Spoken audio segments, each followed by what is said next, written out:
بسم اللہ الرحمن الرحیم۔ السلام علیکم ورحمۃ اللہ وبرکاتہ۔ امید کرتا ہوں آپ سب خیریت سے ہوں گے۔ میں ہوں کاشف محمود اور آپ دیکھ رہے ہیں اسلامک ہب آفیشیل۔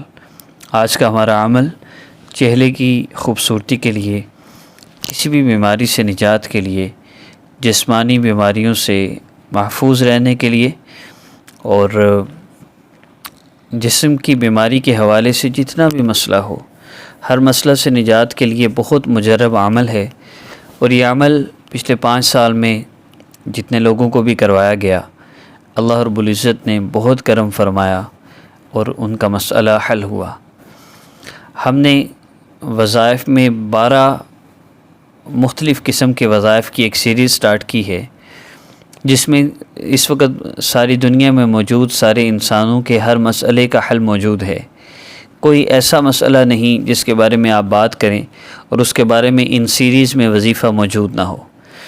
مثال کے طور پہ یہ ہیلتھ وظائف سیریز میں دیکھ لیجئے، چہرے کی خوبصورتی کے لیے، جسمانی بیماری کے لیے، آپ کو شوگر ہے، آپ کو یرکان ہے، آپ کو کینسر ہی کیوں نہ ہو، انشاءاللہ یہ وہ وظائف ہیں جن کے کرنے سے بڑی بڑی بیماریاں اللہ رب العزت نے ختم فرما دی۔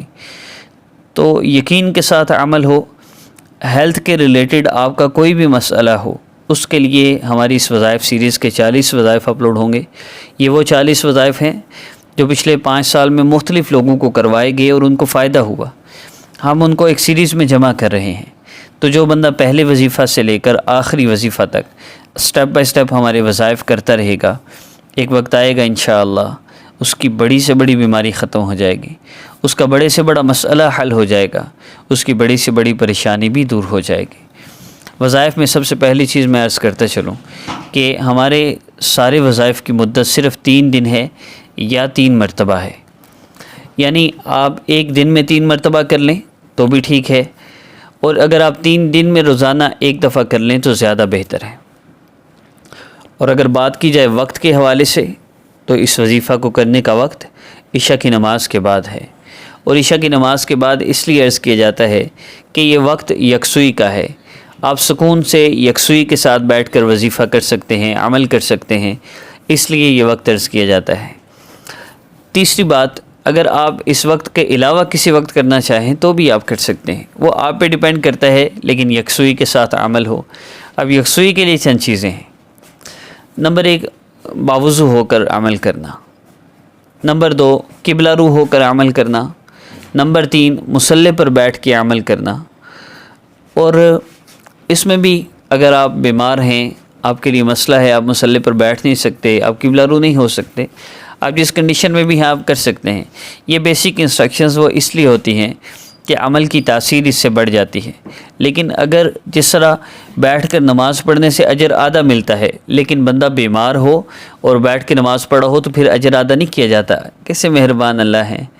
اسی طرح جب آپ بیمار ہیں، آپ کا کوئی عذر ہے اور آپ ان آداب کے مطابق وظائف نہیں کر پا رہے، لیکن آپ کو پتہ ہے اور آپ کرنا بھی چاہتے ہیں، تو انشاءاللہ آپ کو باوضو قبلہ رو ہو کر مصلی پر بیٹھ کر عمل کرنے کا اجر ملے گا، اور آپ کو فائدہ بھی ویسے ہی ہوگا۔ اب عمل کی ترتیب کی طرف بڑھتے ہیں، تو سب سے پہلا عمل کے فائدہ کے لیے جو عمل ہے وہ یقین کا پیدا کرنا ہے۔ میرے اور آپ کے دل میں یہ یقین ہو کہ میرا مسئلہ حل کرنے والی ذات اللہ رب العزت کی ذات ہے۔ وظیفوں سے مسئلے حل نہیں ہوتے، مسئلے تو اعمال سے حل ہوتے ہیں۔ وظائف تو اللہ رب العزت کو پکارنے کا ایک راستہ ہے۔ اللہ فرما رہے ہیں تم مجھے پکارو، میں تمہاری پکار سنوں گا، میں تمہاری پریشانیوں کو، میں تمہاری تکلیفوں کو، مصیبتوں کو دور کر دوں گا، تمہاری حاجتوں کو پورا کروں گا۔ ہے کوئی مانگنے والا جس کو میں عطا کروں؟ اب اللہ رب العزت سے مانگنے کا ایک طریقہ ہے جو ہمیں آقا پاک صلی اللہ علیہ وسلم نے سکھلایا ہے، جو ہمیں صحابہ نے کر کے دکھلایا ہے۔ اس طریقہ کے مطابق جب ہم اللہ رب العزت سے مانگیں گے تو اللہ رب العزت کو وہ مانگنا بہت پسند ہے جو اللہ کے محبوب صلی اللہ علیہ وسلم کے مبارک طریقے کے مطابق ہو، یا اللہ کے محبوب صلی اللہ علیہ وسلم کے بتائے ہوئے طریقے کے مطابق کیا جائے۔ اب اصل مسئلے کا حل تو یہی ہے۔ دیکھیے، یاد رکھیے، جس طرح میڈیسن سے بیماری کا آرام نہیں آتا نا، شفا دینے والے اللہ پاک ہیں، اسی طرح وظیفوں سے بھی مسئلے حل نہیں ہوتے، بلکہ مسئلے حل کرنے والے اللہ پاک ہیں۔ اللہ رب العزت نہ چاہے تو جتنے چاہے آپ وظیفے کر لیں، آپ کا مسئلہ حل نہیں ہو سکتا۔ اس کی وجہ یہ ہے کہ ہمارے مسائل کی اکثر وجہ ہمارے گناہ ہوتے ہیں، ہماری بیماریوں کی اکثر وجہ بھی ہمارے گناہ ہوتے ہیں، جن کی وجہ سے اللہ رب العزت یہ چاہتے ہیں کہ میرا بندہ میری طرف متوجہ ہو جائے۔ تو سب سے پہلا یہ یقین ہو کہ میرا مسئلہ اعمال سے حل ہوگا، میرا مسئلہ وظیفوں سے حل نہیں ہوتا۔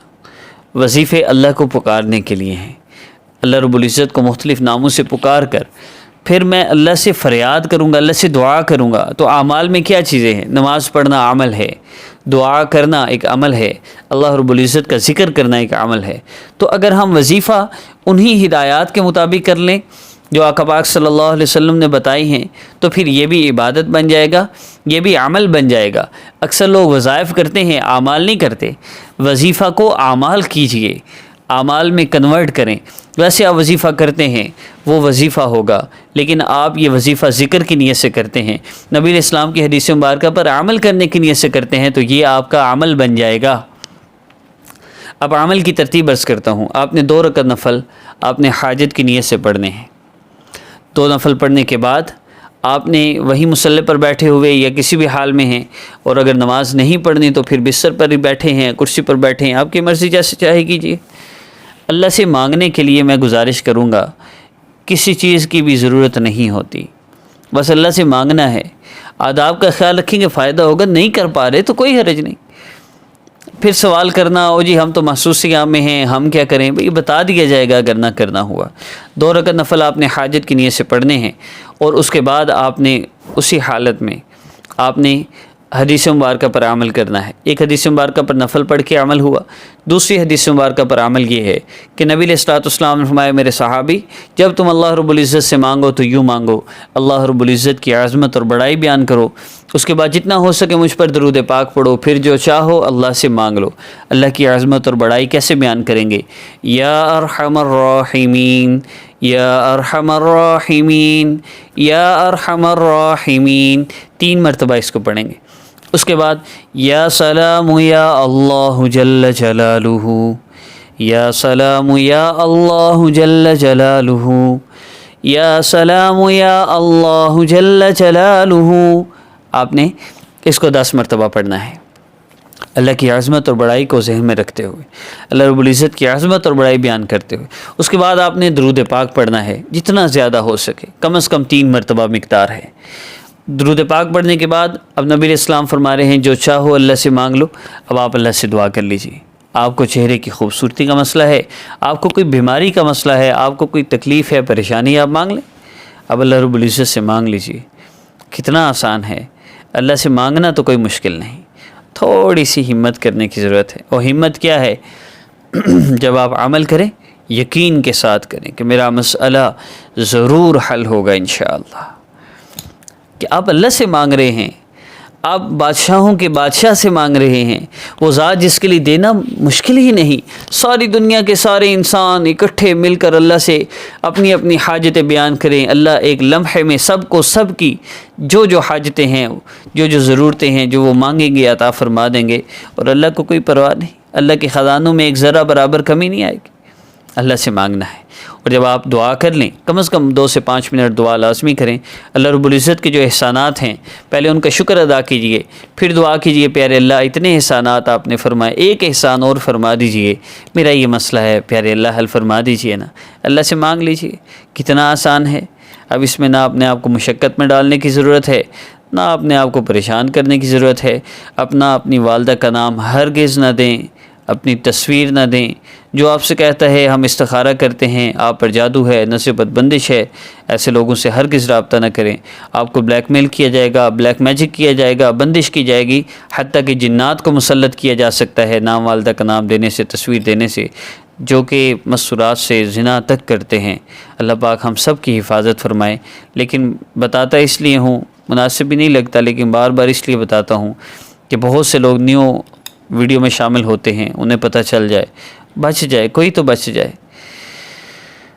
آخر میں 3 مرتبہ درود پاک لازمی پڑھیے گا۔ جب آپ دعا کر لیں آخر میں 3 بار درود پاک لازمی پڑھیے گا۔ ویڈیو پسند آئی ہے ویڈیو کو لائک کیجیے، عمل کی اجازت کے لیے چینل کو سبسکرائب کیجیے۔ اگر آپ کو سبسکرائب کرنا آتا ہے، اگر نہیں آتا ویسے بھی کر سکتے ہیں۔ السلام علیکم ورحمۃ اللہ۔